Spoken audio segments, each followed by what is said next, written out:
નમસ્તે વિદ્યાર્થીઓ, ધોરણ 12 ફિઝિક્સ ની અંદર પ્રકરણ 2 માં સ્વાધ્યાયના દાખલા હવે આપણે જોઈશું. તો જોઈએ સ્વાધ્યાયનો પહેલો દાખલો.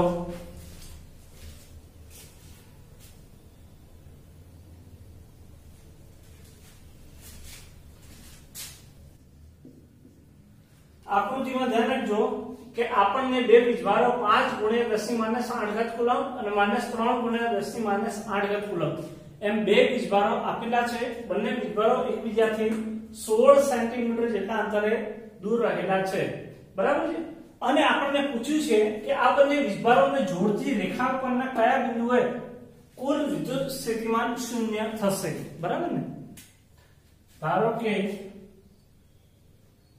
બંને વીજભારની વચ્ચે કોઈ P બિંદુ જે છે ત્યાં કુલ વિદ્યુત સ્થિતિમાન 0 થાય છે.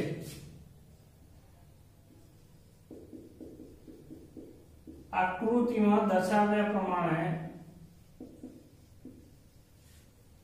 ધારો કે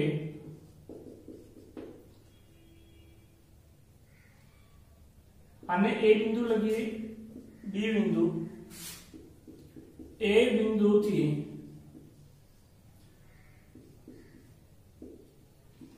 x મીટર અંતરે રહેલા P બિંદુએ કુલ સ્થિતિમાન 0 થાય છે.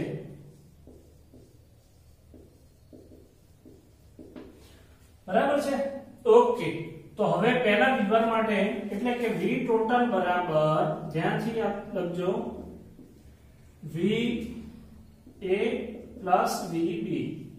પરંતુ V ટોટલ કેટલું થાય છે તો કે કુલ સ્થિતિમાન 0 થાય છે. તો અહીં આપણે 0 બરાબર પ્રથમ વીજભારના કારણે P બિંદુ આપણને મળતું વિદ્યુત સ્થિતિમાન કે QA/x પ્લસ કે QB/0.16 - x.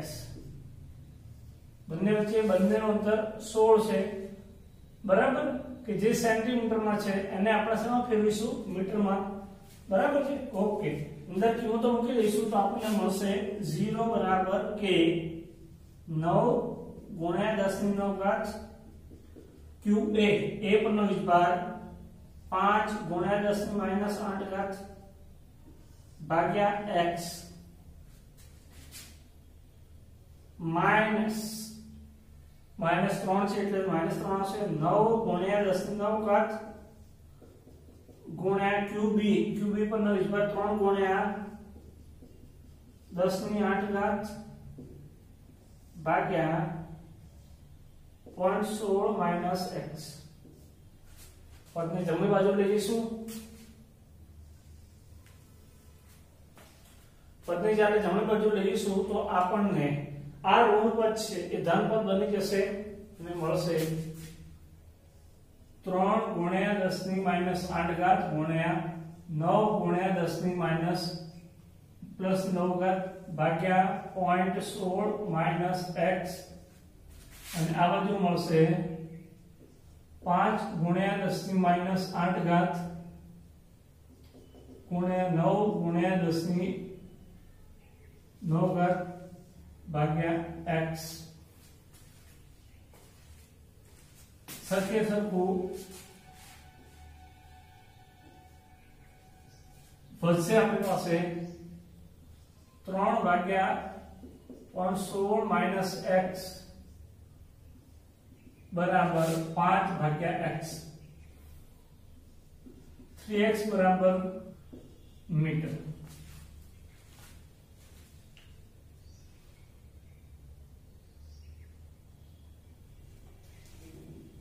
બરાબર છે.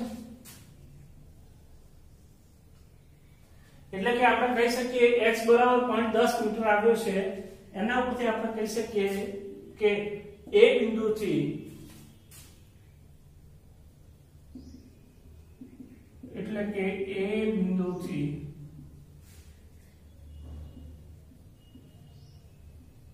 જમણી તરફ x બરાબર 0.10 મીટર 10 સેન્ટીમીટર અંતરે કુલ સ્થિતિમાન શૂન્ય મળે। હવે ધ્યાન રાખજો કે અહીંથી 10 સેન્ટીમીટર અંતર થઈ ગયું છે તો બી બિંદુથી 6 સેન્ટીમીટર ડાબી બાજુ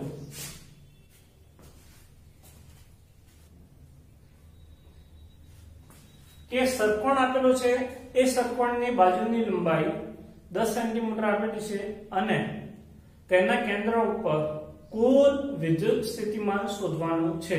હવે આપણે જાણીએ છીએ કે ષટકોણ જે છે એ ષટકોણને કુલ 6 શિરોબિંદુઓ હોય છે, તેથી 6 શિરોબિંદુઓ વડે તેના મધ્ય બિંદુ આગળ મળતું કુલ વિદ્યુત સ્થિતિમાન આપણે શોધવું પડશે।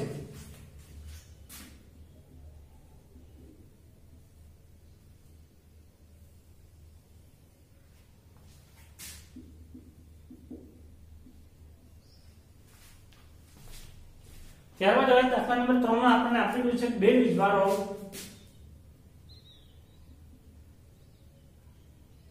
બે માઇક્રોકુલમ અને -2 માઇક્રોકુલમ એમ કુલ આપણી પાસે બે વીજભારો છે।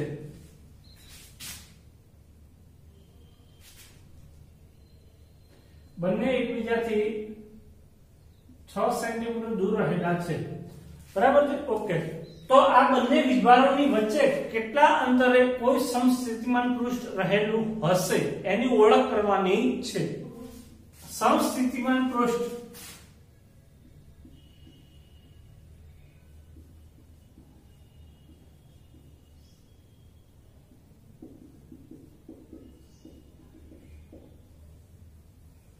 આપણને ખબર છે સમસ્થિતિમાન પૃષ્ઠની વ્યાખ્યા, જે પૃષ્ઠ પર રહેલા દરેક બિંદુઓ આગળ વિદ્યુત સ્થિતિમાન સરખું હોય તે પૃષ્ઠને સમસ્થિતિમાન પૃષ્ઠ કહે છે, બરાબર છે। અથવા તો કોઈ એક સમસ્થિતિમાન પૃષ્ઠ હોય તો એના પરના દરેકે દરેક બિંદુ આગળ વિદ્યુત સ્થિતિમાન સરખું હોય જેથી તેમનો તફાવત કેવો મળે, શૂન્ય મળે। તો એ જ વસ્તુની આપણે હવે ગણતરી કરવાની છે કે સમસ્થિતિમાન પૃષ્ઠ જે છે એ આ બે વીજભારોની વચ્ચે કયા બિંદુ આગળ મળશે જેથી કરીને આપણને બે બિંદુઓ વડે મળતા સ્થિતિમાનનો તફાવત શૂન્ય મળે, બરાબર છે। તો ધારો બરાબર V1 2 ગુણ્યા 10 ની -6 ઘાત ભાગ્યા 0.03 વત્તા કે ગુણ્યા -2 ગુણ્યા 10 ની -6 ઘાત ભાગ્યા 0.03 બરાબર છે। અને આ થશે 0, એટલે કે બંનેની વચ્ચે મધ્ય બિંદુ આગળ આપણને સમસ્થિતિમાન પૃષ્ઠ મળશે।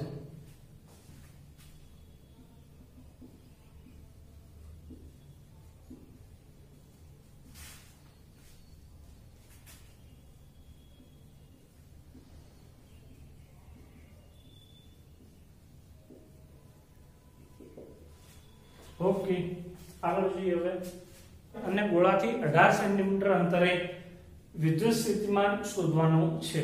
તો હવે જોઈએ આપણે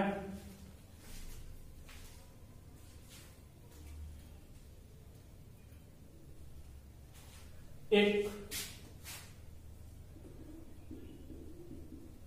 ગોળાની અંદર સ્થિતિમાન V बराबर KQ upon R, K upon R into 0। ગોળાની અંદરના ભાગમાં કોઈ પણ જાતનો વીજભાર હોતો નથી, તેથી આપણને ગોળાની અંદરના ભાગમાં વિદ્યુત સ્થિતિમાન શૂન્ય મળશે, બરાબર છે। ચેપ્ટર નંબર 1 એની અંદર ગાઉસનો નિયમના છેલ્લો ઉપયોગ પાતળી ગોળીય કવચની અંદર તથા બહારના ભાગે મળતું વિદ્યુત ક્ષેત્ર એના ઉપરથી આપણે કહી શકીએ કે ગોળાની અંદરના ભાગમાં વિદ્યુત ક્ષેત્ર શૂન્ય હોય છે, કારણ કે અંદરના ભાગમાં વીજભાર શૂન્ય હોય છે અને તેના કારણે વિદ્યુત ક્ષેત્ર અને વિદ્યુત સ્થિતિમાન બંને આપણને શૂન્ય લાગશે। હવે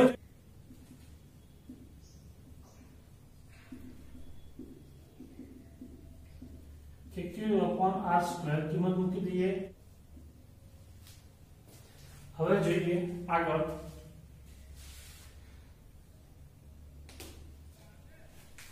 ગોળાના કેન્દ્રથી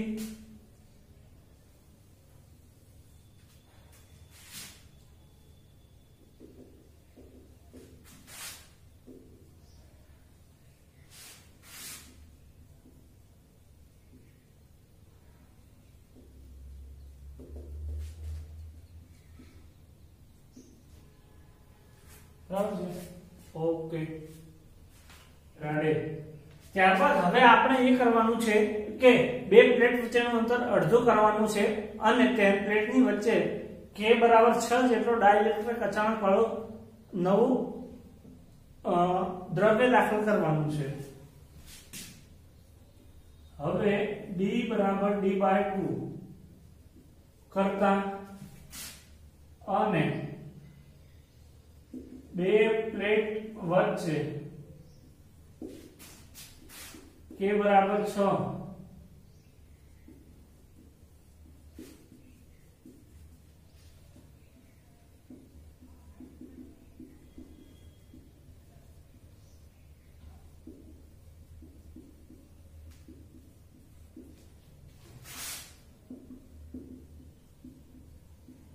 C = ε/d/2 બરાબર। ત્યાં એપ્સિલોન શું થશે તો કે એ દ્રવ્યનો પરમિટિવિટી।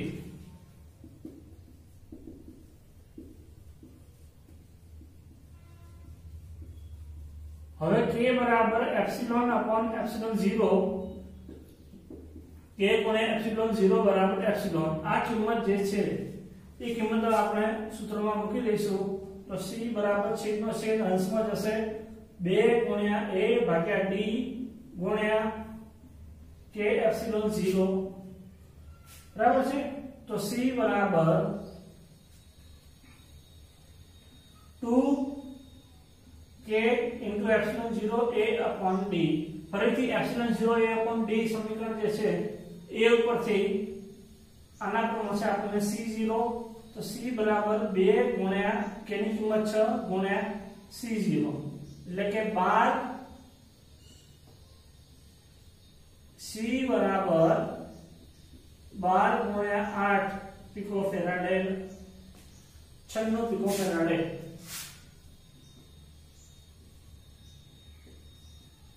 તો આમ નવું કેપેસિટન્સ આપણને 96 પિકોફેરાડે મળશે।